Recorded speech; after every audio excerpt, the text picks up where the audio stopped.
Test 4. You will hear a number of different recordings and you will have to answer questions on what you hear. There will be time for you to read the instructions and questions, and you will have a chance to check your work. All the recordings will be played once only. The test is in 4 sections. At the end of the test, you will be given 10 minutes to transfer your answers to an answer sheet. Now turn to Section 1. Section 1. You will hear a woman inquiring about a job vacancy. First, you have some time to look at questions 1 to 4.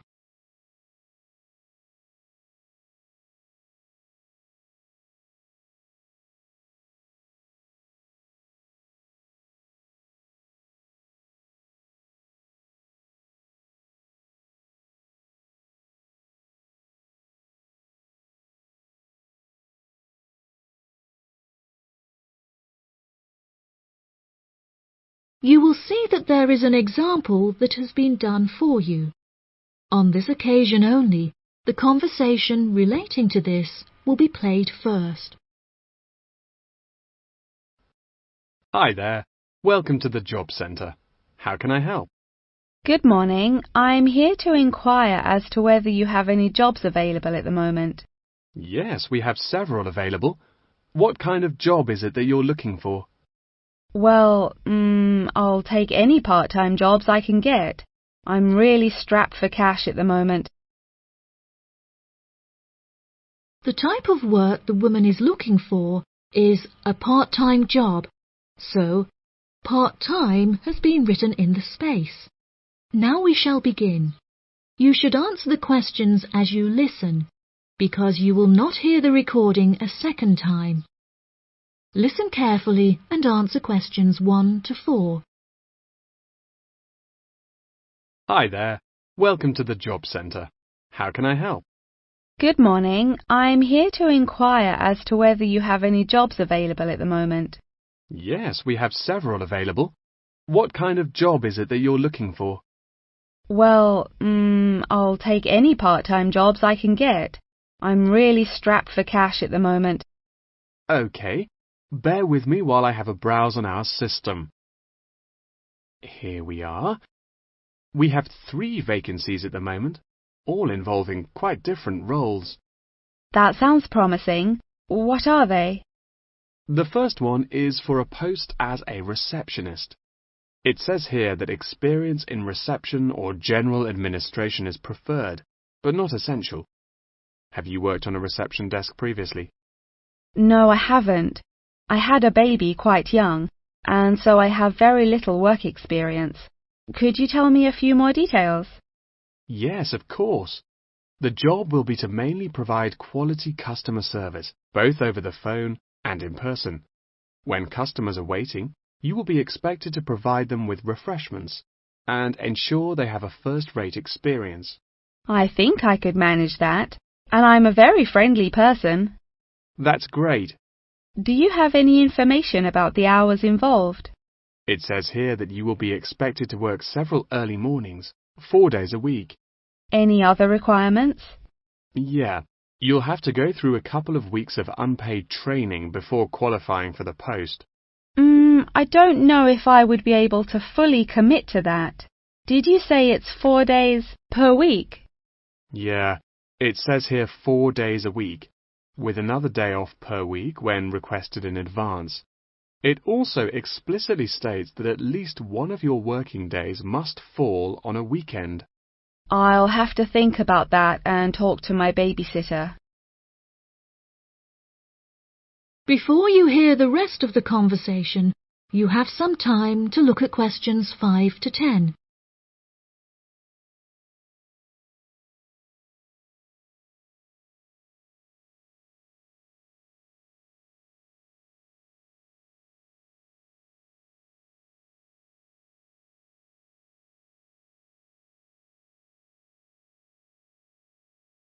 Now listen and answer questions 5 to 10. Are there any other roles beginning later in the day? Yes, there's an advertisement here for a driver. It says you'll need a clean and valid UK driver's license, with absolutely no exception. No problems there. I passed my test first time and have never received any points. It also explicitly states that you must be over 25 and have been driving for at least 6 years. That sounds quite exciting. Is there any more information? Yep, it says here that working hours are flexible and the employers are happy to work within your personal schedule since they employ multiple drivers. That's great. The employers ask for a commitment to either mornings 5 days per week, evenings 5 days per week, or 3 full working days per week. I'm sure I can handle all that without a problem. As well as driving the employers to and from work, they will ask you to perform various duties on their behalf, such as collecting the grocery shopping and picking their children up from school. Do they need me to work a day on the weekend as well? No, it says here that they only require you to work on weekdays, not weekends. That sounds interesting. OK, there's only one more left, another customer service related post. It looks like it requires you to work short hours, quite late at night, so it might not be suitable for you. Do you want to hear about it anyway? Yeah, can't do any harm. OK, so it's a post for a cashier in a cinema in the centre of town. I'm sure you've been to the cinema a few times, so you can guess what kind of role it would be. They're quite short and late shifts, between 5:30 and 10:30 most nights, with slightly longer shifts on Friday and Saturday nights. Can you tell me what the job involves? Yes, sure. It says that you'll be required to sell and dispense tickets and provide refreshments.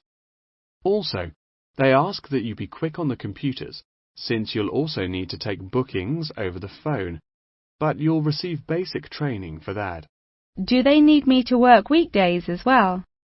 Well, it says here that if you request at least a fortnight in advance, they will grant you a day off on Mondays, but never on a weekend. I'll think it over and let you know later. Thanks for all your help. That is the end of section 1. You now have half a minute to check your answers.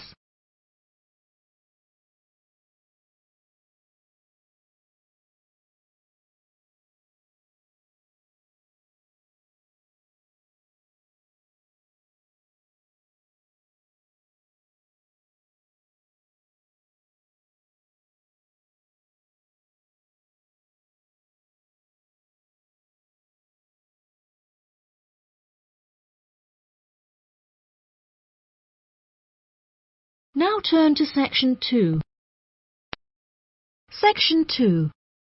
You will hear a representative from an organisation called Connection giving a talk about a homestay organisation. First, you have some time to look at questions 11 to 14.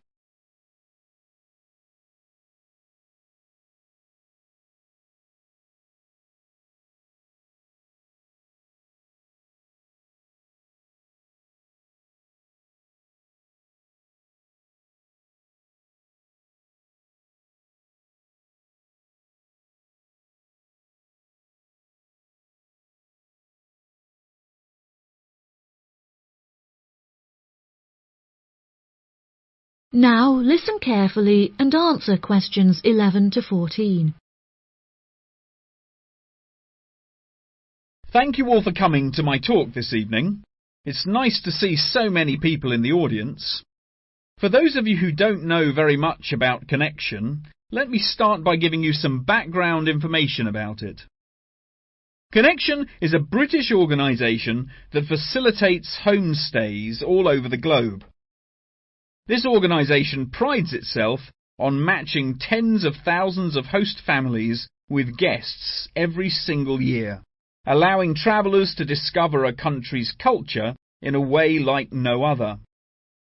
Homestays are ideal for both travellers and homeowners, enabling intercultural exchanges and the development of lifelong friendships while providing travellers with often discounted accommodation costs and host families with a steady income from the comfort of their own homes.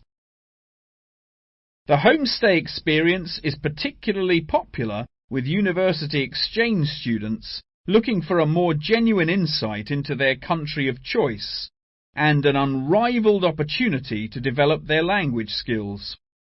The homestay experience is truly unique and once in a lifetime, and one that you will likely remember for the rest of your lives. It is important to note, however, that some people will find it difficult to adapt to the new country, with many enduring what is known as culture shock. Connection's advice for those suffering from culture shock is to go out and make as many friends as possible, no matter how difficult you may find it. Friends are guaranteed to help you feel more integrated as part of the local society and show you some great places to hang out. At first, it might seem extremely challenging to overcome the language barrier between you and your host family. However, you will find that you quickly overcome this and develop a very close and almost familial relationship. Many of our travellers have suggested that they have found discussing their hobbies and other interests with their host families is the best way to overcome any barriers, since you are more likely to find something you share in common. For example, you might find that you are both passionate about football and end up playing in the local field every week. One of our guests undertaking a homestay in a rural area of the UK told us that she and her host now take a Tai Chi class together upon a hilltop at sunrise, calling the experience absolutely breathtaking.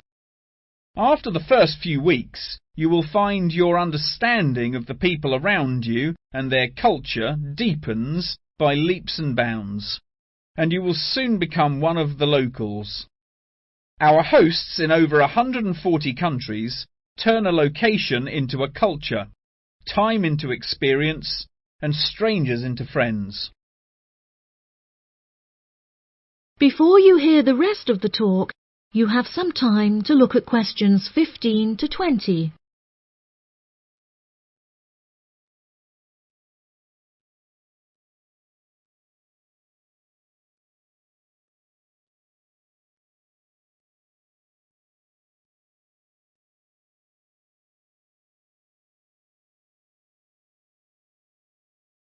Now listen and answer questions 15 to 20. So how can you find out about applying for a homestay? The best way would be to visit Connection's website, www.connection.com, and contact one of their friendly advisors for more information. Once you have confirmed your interest in the service, we would strongly advise that you remain in close contact with the registration office, which will send you several emails keeping you up to date with potential matches in your country of choice. Once registered, Connection will require you to send various documents and will act as an intermediary between you and the host family prior to final confirmation and payment. During this stage, Connection will ask you to provide 2 photos, one for the host family and the other for our own records. Please ensure that you sign the back of each photo.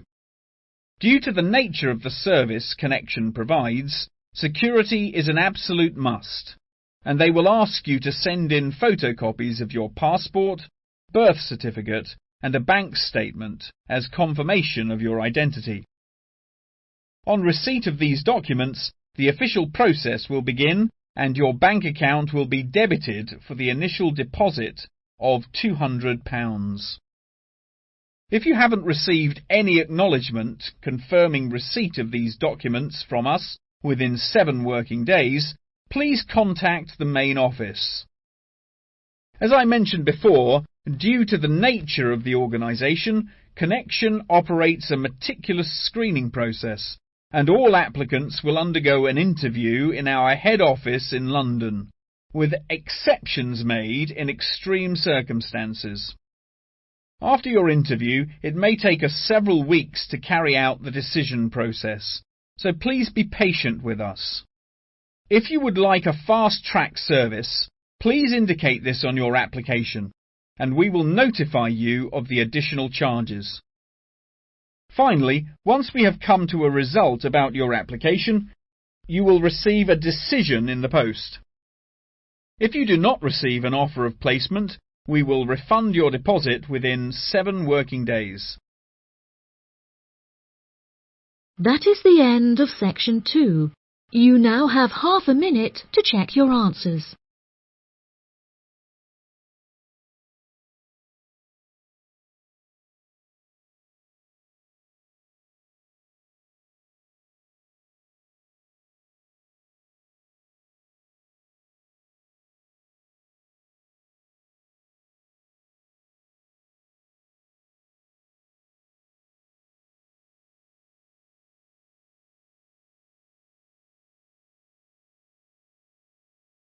Now turn to section 3.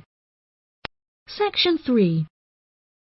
You will hear a conversation between 2 students and their professor discussing an essay.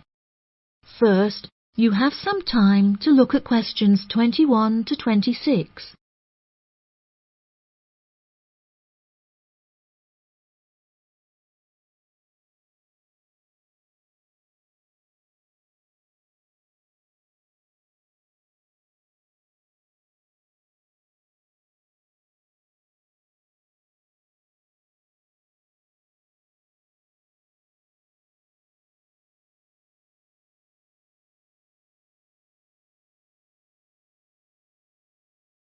Now listen carefully and answer questions 21 to 26. For next week, I'd like you to undertake a piece of research in preparation for writing your final essay. In order to gain top marks, you must include a range of primary, secondary, and tertiary sources. Are there any questions? Yes, Professor, I have a question. We haven't yet covered how to undertake this sort of research in much depth, and I'm a little unsure of what you want us to do. In telling us to include primary sources, do you mean you want us to design and distribute a questionnaire, analysing the results?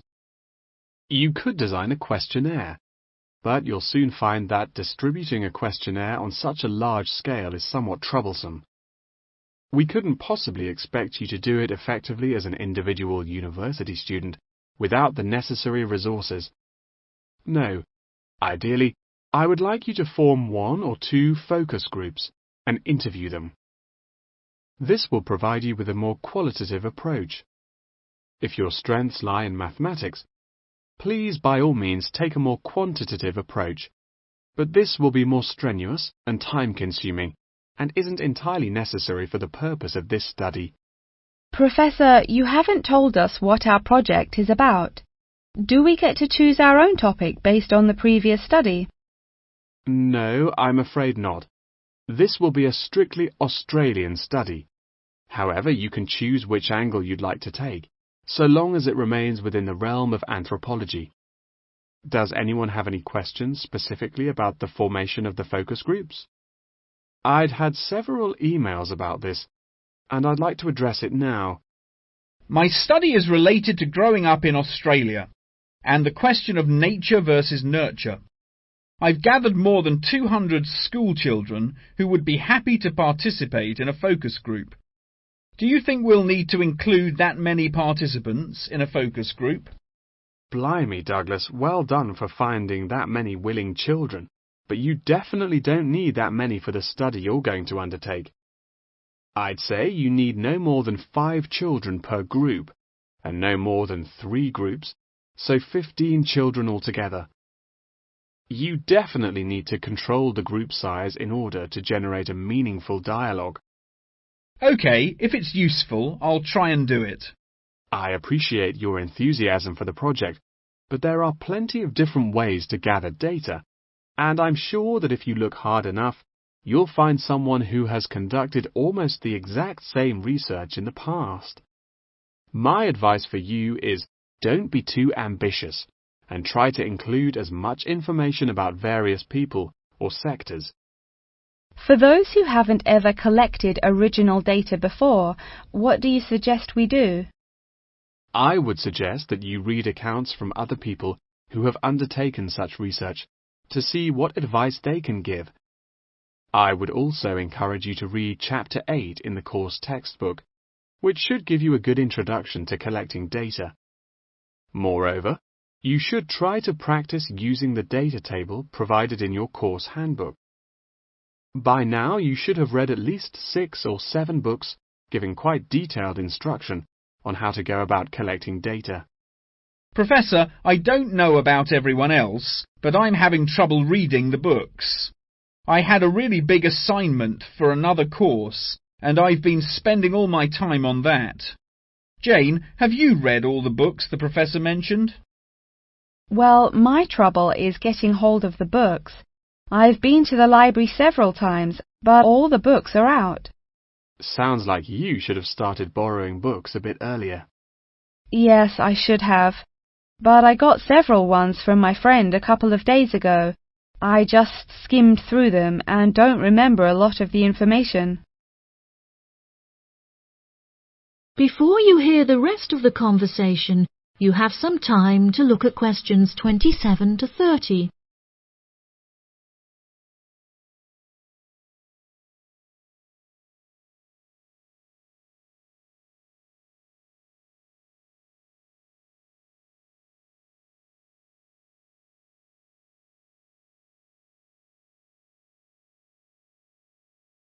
Now listen and answer questions 27 to 30. But now let's look at these things. We'll need to start thinking about which ones we'll definitely want to do for the project. OK, the first one here is the final report. If you like, we can work together on the research and data collection side of the project, and doing the final write-up. Cool, that sounds good. I'm not sure how much I'd be able to contribute, considering I haven't had a chance to read the course material, but I should be able to prepare some sheets and a list of questions that can be used during the focus group sessions. That sounds appropriate. I think so too. Do you think we'll need to write a letter to send to the participants, telling them the time and place for the interviews? Positive. I can take care of that. Well, that's great. I should also include a document for them to sign saying that they're happy to be voice recorded. Oh yes, of course, I forgot about the transcript. That'll likely be a big job, so let's do half each. I'll do one of the groups and you can do the other, OK? Sounds like a plan. That is the end of section 3.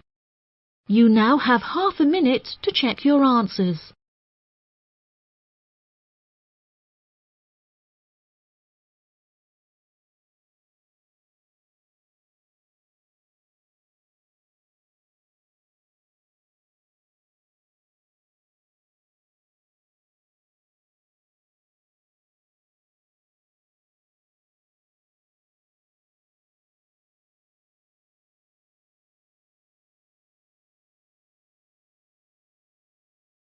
Now turn to section 4. Section 4. You will hear a talk on the research of the graphical symbol. First, you have some time to look at questions 31 to 40.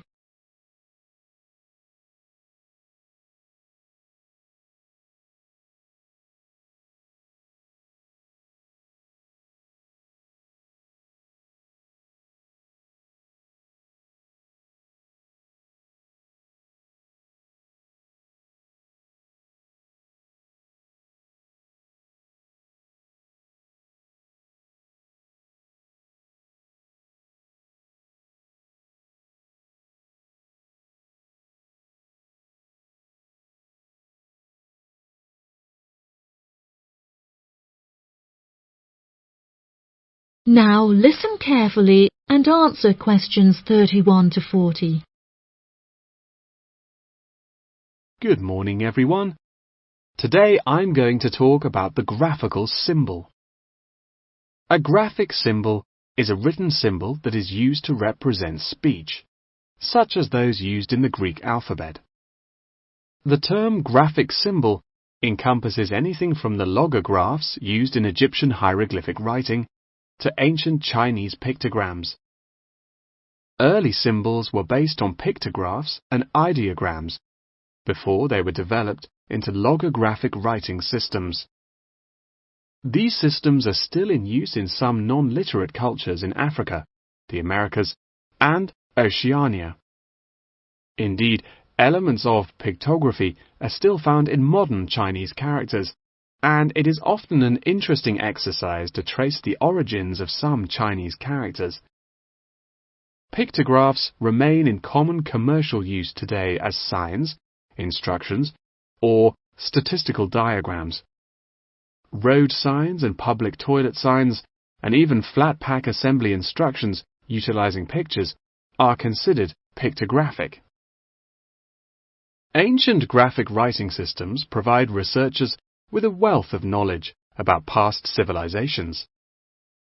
In 1799, one of the most important historical discoveries was made by accident when members of Napoleon's expedition to Egypt found a stone in Rosetta that exhibited 3 different scripts.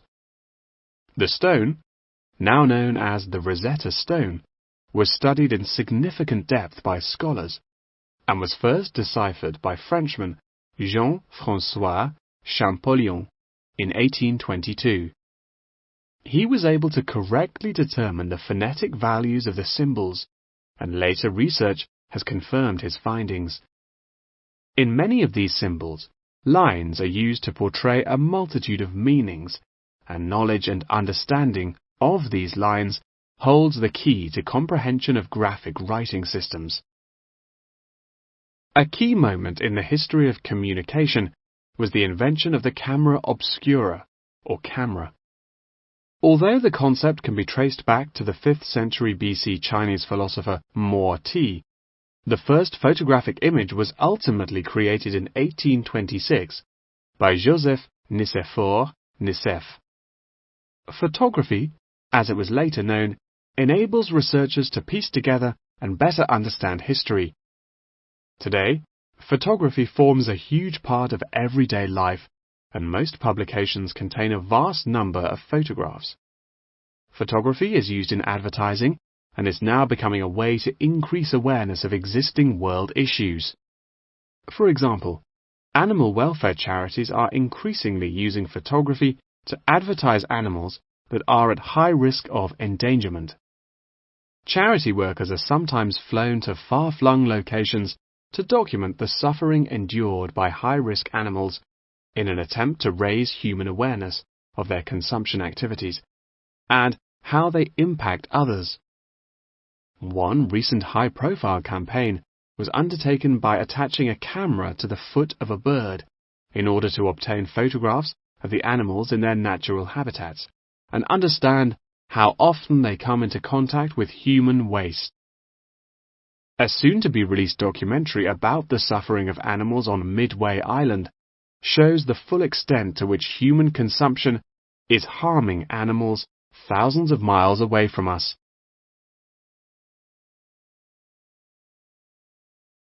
As photography continues to progress, with the use of drones now becoming somewhat commonplace, we should expect more and more objects to be included in the future, expanding the horizon of photography ever further.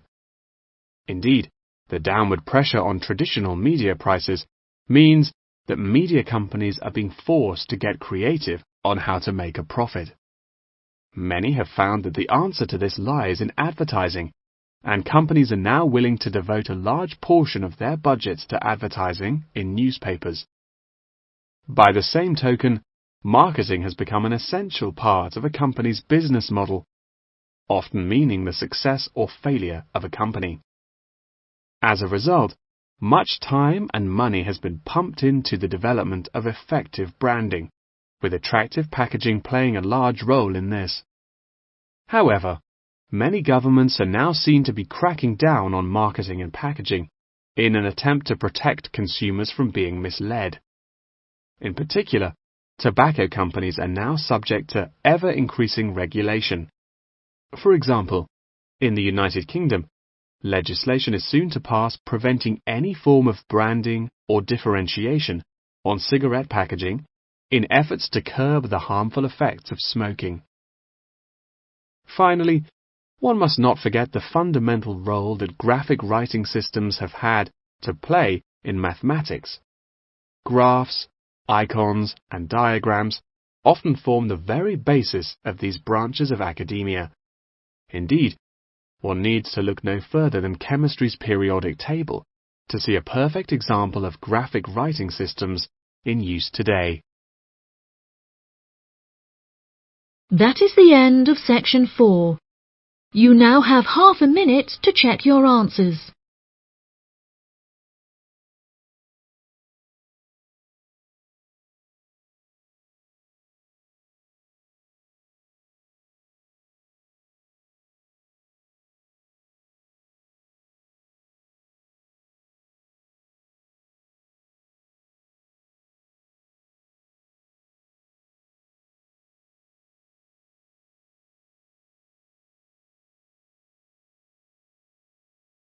That is the end of the listening test.